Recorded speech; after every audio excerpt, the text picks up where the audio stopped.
যে এই সেন্টেন্সগুলোকে নিয়ে আমরা এবার সেন্টেন্সগুলো কনভার্সনে যাব, অর্থাৎ সেন্টেন্সগুলো যদি কমপ্লেক্স থাকে আমরা এগুলোকে সিম্পল করব, আবার কখনো কখনো আমরা সিম্পল সেন্টেন্সকে কমপ্লেক্স করব। আপাতত আমরা যেহেতু হাতে যে সেন্টেন্সগুলোকে রেখেছি এই সেন্টেন্সগুলো সবকটাই কমপ্লেক্স সেন্টেন্স, তাহলে আমরা সিম্পল করতে পারি। এবার খেয়াল করে দেখো, আমি বরং লেখার সুবিধার্থে আমি একদম নিচের যে সেন্টেন্সটা মানে 7 নম্বর সেন্টেন্সটা থেকে শুরু করছি। আমি প্রত্যেকটা সেন্টেন্স করতে করতে মুছতে মুছতে যাব, তোমাদের বুঝতে সুবিধা হবে। আচ্ছা দেখো, 7 নম্বর সেন্টেন্সে কি আছে? You saw that the man was running. এখানে আমরা কি করতে পারি, নিয়মটা দেখো। প্রথমত আমরা সিম্পল সেন্টেন্স করব। সিম্পল সেন্টেন্স করতে গেলে লিঙ্কারটা রাখলে চলবে না। সিম্পল সেন্টেন্সে লিঙ্কার থাকে না। কেন থাকে না সেটা তোমরা জানো, যে লিঙ্কার থাকে দুটো ক্লজকে জয়েন করানোর জন্য, কিন্তু সিম্পল সেন্টেন্সে একটাই ক্লজ থাকে। এবার এইখানে যে লিঙ্কারের আগে যে ক্লজটা আছে সেই ক্লজটাকে আমরা মূলত বলে থাকি, এইটা একটু জেনে রাখো, প্রত্যেকটা ক্ষেত্রে মাথায় রাখবে, এইটাকে আমরা মেন ক্লজ বলি। মেন ক্লজ বা ইন্ডিপেন্ডেন্ট ক্লজ বা প্রিন্সিপাল ক্লজ।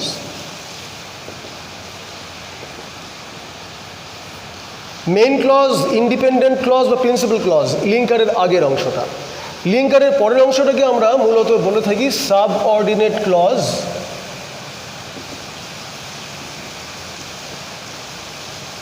সাবঅর্ডিনেট ক্লজ, সংক্ষেপে আমরা সাব ক্লজ বলে থাকি। আলোচনা সুবিধার্থে আমি সাব ক্লজ বলবো।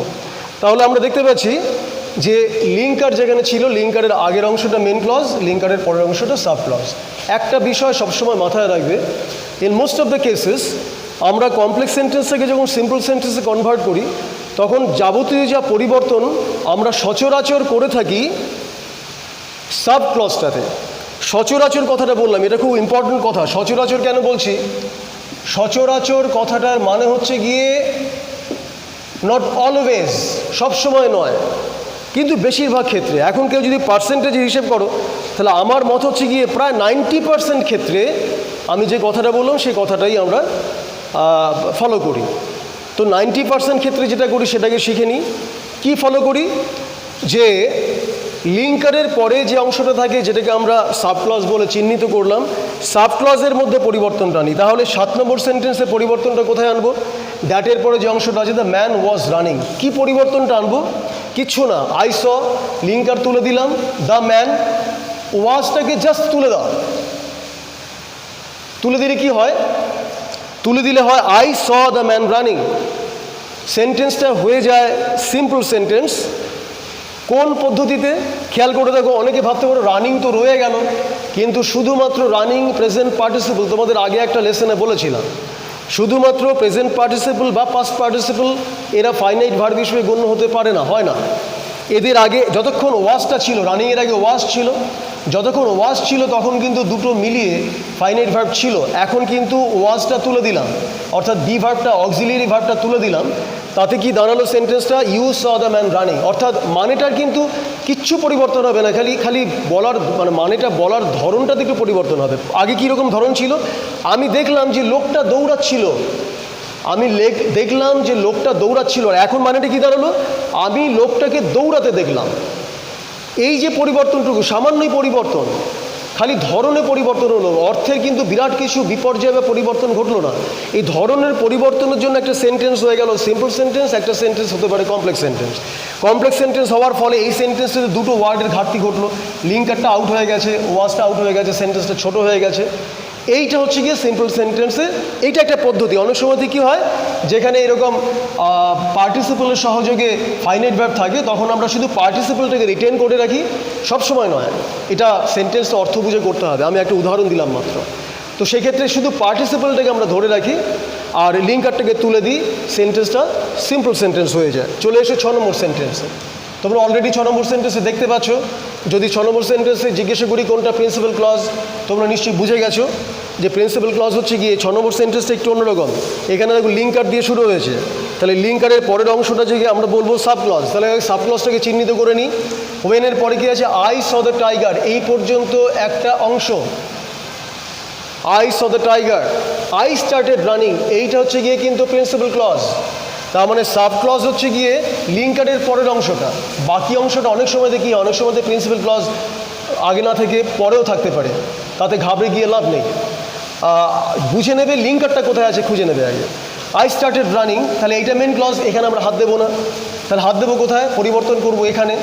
আই স দ্য টাইগার, এখানে আমরা কি পরিবর্তন করতে পারি, দেখো যখন পরপর দুটো কাজ ঘটে, আমি বাঘটাকে দেখলাম, দেখে দৌড় শুরু করলাম, তাহলে কোন কাজটা আগে ঘটলো, বাঘটাকে আগে দেখা ঘটলো। সেক্ষেত্রে যে কাজটা আগে ঘটে তাকে আমরা অনেক সময় কি করি, এই সটাকে সিইং করে দিই। তার মানে আমরা যেটা করব, লিঙ্কার তুলে দেব, কারণ সিম্পল সেন্টেন্সে লিঙ্কার থাকে না। সিইং থাকলে পরে, সিইং তো ফাইনাইট ভার্ব নয়, তাহলে ফাইনাইট ভার্ব না হলে তার সাবজেক্ট দরকার নেই। সটাকে আমরা সিইং করে দিলাম, তাহলে সেন্টেন্স যদি এরকম শুরু হয়, seeing the tiger I started running, সেন্টেন্সটা কিন্তু কনভার্ট হয়ে গেল। Seeing the tiger I started running, সেন্টেন্সটা সিম্পল সেন্টেন্স হলো। সেন্টেন্সটাতে কী করলাম, আগের মতোই যে যে এই সাবক্লসের যে ফাইনাইট ভার্বটা ছিল, সেই ফাইনাইট ভার্বটাকে আমরা আবার প্রেজেন্ট পার্টিসিপলে কনভার্ট করে দিলাম। শুধু প্রেজেন্ট পার্টিসিপল তোমরা জানো, এটা ফাইনাইট ভার্ব নয়। অতএব তাহলে সেন্টেন্সে কী দাঁড়ালো, এই সেন্টেন্সে একটাই ফাইনাইট ভার্ব দাঁড়ালো, কোনো লিঙ্কার নেই, আর এটা কিন্তু ফাইনাইট ভার্ব নয়। চলো এবার 5 নম্বর সেন্টেন্সে। I want to know who said this. এই সেন্টেন্সে main clause I want to know, who linker, said this। আচ্ছা, এই 5 নম্বর সেন্টেন্স আমরা পড়ে আসছি, তোমার 4 নম্বর সেন্টেন্সটা করে নাও। Mister Bose who is our headmaster lives next door. খেয়াল রাখো, এখানে হু আর এখানে হু দুটো কিন্তু এক নয়, আমি আলাদা করতে বলছি কেন, একটু পরে বুঝতে পারবে। এই হুটা লিঙ্কার, এই হুটাও লিঙ্কার, কিন্তু হিসেবে লিঙ্কার দুটোর মধ্যে একটু তফাৎ আছে। যেমন মিস্টার বোস, এখানে মিস্টার বোস কে, যে হু ইজ আওয়ার হেডমাস্টার এইটা বোঝাচ্ছে। অর্থাৎ মিস্টার বোস একটা নাউন, একজন ব্যক্তিকে নাউন বোঝায়, ব্যক্তি বলতে নাউন হবে, নাউনকে বোঝাচ্ছে এই সাব ক্লজটা। আর এখানে দেখো আই ওয়ান্ট টু নো, আমি জানতে চাই, আমি কি জানতে চাই, হু সেড দিস, কে এটা বলেছে। তার মানে এই জানতে চাওয়ার কে, তার মানে জানতে চাওয়ার অবজেক্ট জানতে চাইছে। এখানে অবজেক্ট হচ্ছে কি এই ক্লজটা। তাহলে দুটো ক্লজের যা পারফর্ম করছে, দুটো পারফর্ম করছে কিন্তু ডিফারেন্ট থিংস। দেখো mister Bose who is our headmaster, এখানে কিচ্ছু করতে হবে না, এটাকে প্যারেন্থেসিস বলে। হু তো উঠেই যাবে, ইজটা উঠে যাবে, আর কিচ্ছু পরিবর্তন করতে হবে না। দেখো mister Bose our headmaster lives next door, তার মানে লিঙ্কার উঠে গেল, ফাইনাইট ভার্ব উঠে গেল, এখন পড়ে রইল একটা মাত্র ফাইনাইট ভার্ব, এবং সেন্টেন্সটা আলটিমেটলি হয়ে গেল সিম্পল সেন্টেন্স। চলে এসো 3 নম্বর সেন্টেন্স।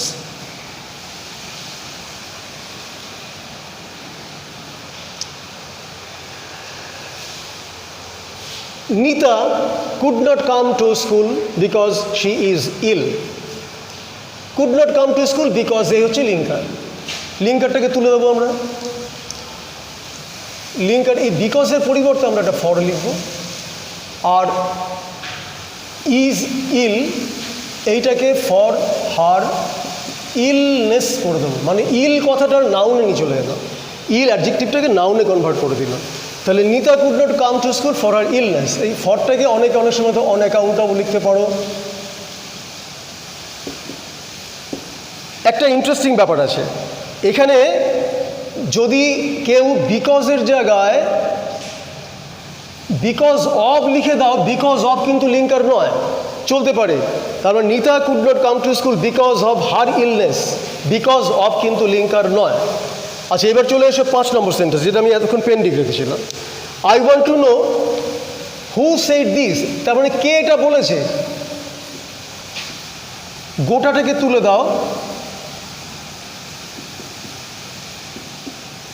যে বলে তাকে স্পিকার বলি। I want to know about the speaker of this, অর্থাৎ এই বিষয়টা যে বলেছে সে কে, সে স্পিকার।